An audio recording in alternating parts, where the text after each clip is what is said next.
Okay, now that I've got these drive pieces back in the shop out of the heat, I'm going to tell you what I'm going to do, and then I'm going to do it because it's a bit messy.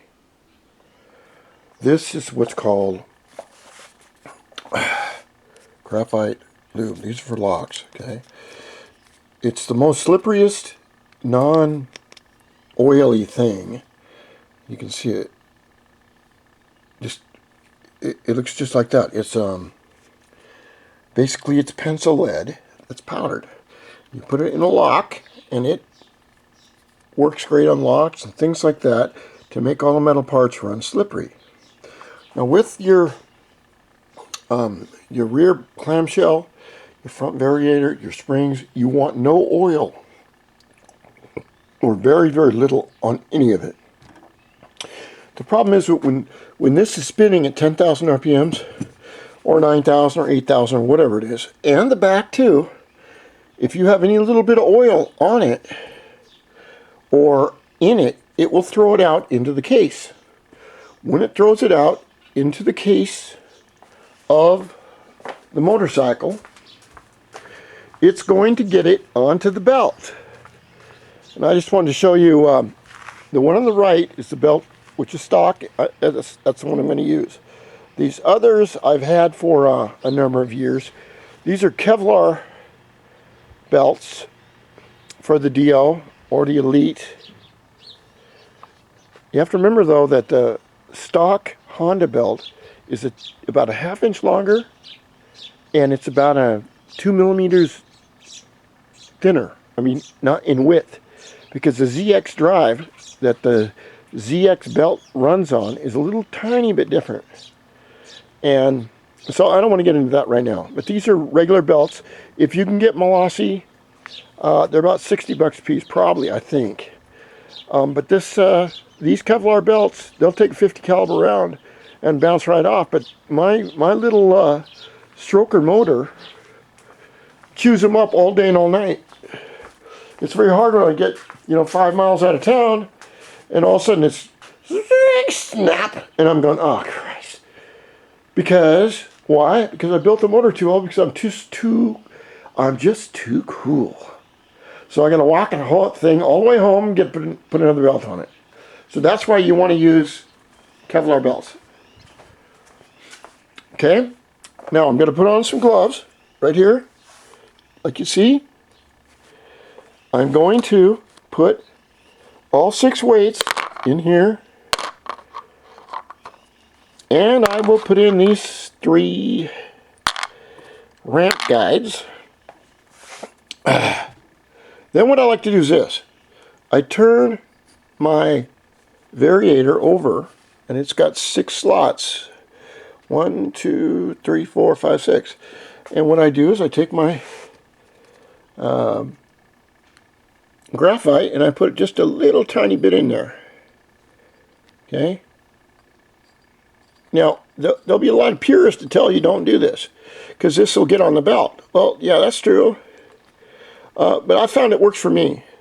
And especially when I take my little plastic gloves and I rub the graphite into the plastic, kind of give it a little slick coating.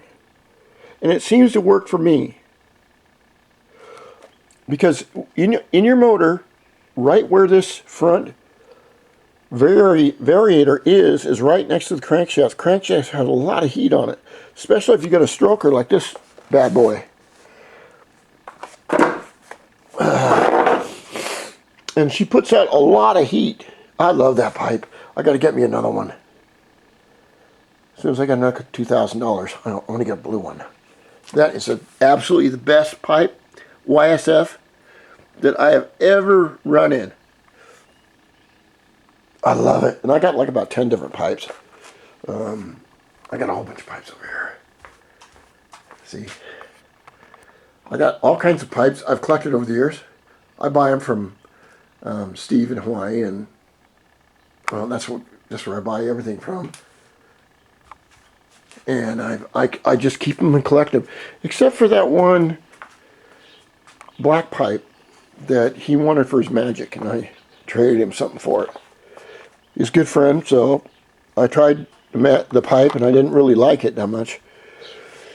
And it was almost brand new, so we traded and made a good deal on it. I mean, we both got a good deal on it. He got a pipe that I don't think you could get a hold of at the time, because it was a couple years after he sold it to me. And I got rid of a pipe I only used once, and it was okay, but it's just not my style. So now, with getting back, right here, this is the bottom of the spring. Okay, this is the top of the spring. Now, what I mean is, you can use any side you want. Okay, there is where it fits, right there. There is no top, there is no bottom. All right, you can use any kind you want. Just put it on there like that. What I'm going to do with it is take a small bit of lithium anti-seize, which purists will tell never to use this either. And what I will do with my little rubber gloves right here is I will smooth on a tiny bit right up here and a little bit on this other side. And that will help it from twisting and binding.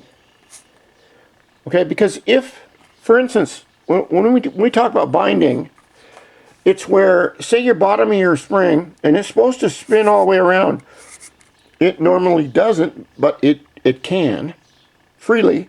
If one part gets stuck down here, and the other part starts to twist over time, then it binds the spring. It twists it. And in doing that, it doesn't hurt anything, but what it does do is metal fatigue over time of this going up and down, all the way like this, all the way like that, all the way like this, all the way like that, will make the spring weak. And when the spring is weak, then it's not sharp and clear in its pressure in going from first gear to second gear or low gear to high gear. Now, it's going to take a whole lot more. I had one of those on a car too. Isn't that neat? You used to be able to do this in America. Not anymore though. They want pictures of everything when you send it in the insurance. They didn't used to. So you just told them you just had a stock car and they believed you. Those were the days. They didn't even ask me if I had. They didn't even ask me, the insurance company, if I had a picture of it. I just told them it was a '68 Camaro, and that's all I told them.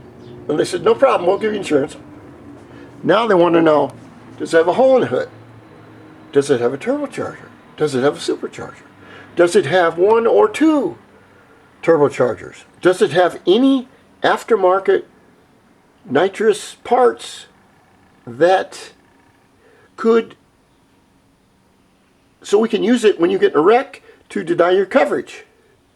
Welcome to insuring your cars. Matter of fact, let me tell you a story. You see this little bike right here? These insurance companies are so stupid. I called up this insurance company and I said, look, I have this 50cc moped. I want to insure it. And this lady looks at me and she goes, does it have one airbag or two airbags? I said, you know what? Thank you. Click. Next. I mean, I don't know how they hire these people. Anyway, it's back to my, that's my son. Let's see if I can get a good picture of him. He's 25. He's a doctor right now. Got all his brains from his mother because he sure as hell didn't get them from me. All right. It's kind of hot out, so I'm working on things. So after I get done with the gloves, I'll take these gloves and I will rub everything in here very carefully. I won't get it on any of the white here. I will rub it all. I'll put them in here. I will put everything back together the way it has to be when you go to put. You'll have to put the whole unit in to the front of on the crankshaft itself. Okay, this, the pulley boss, and everything here. To get it in, it's a little bit tricky. It's not hard, but you can catch your fingers. And in catching your fingers, if you let this ramp plate loose, too far loose, then the weights will fall out. So just be aware. But if you have any, anyone out there, you're in the Philippines, or I have a lot of fans in the Philippines. Never been to the Philippines. They've got the most bling cars and bikes I've ever seen in my life. I didn't say fastest, I didn't say best. I just said the most flashing, bling motor vehicles I've ever seen. And that's a big respect, because I love chrome, and they don't use chrome anymore. Okay, we carry on.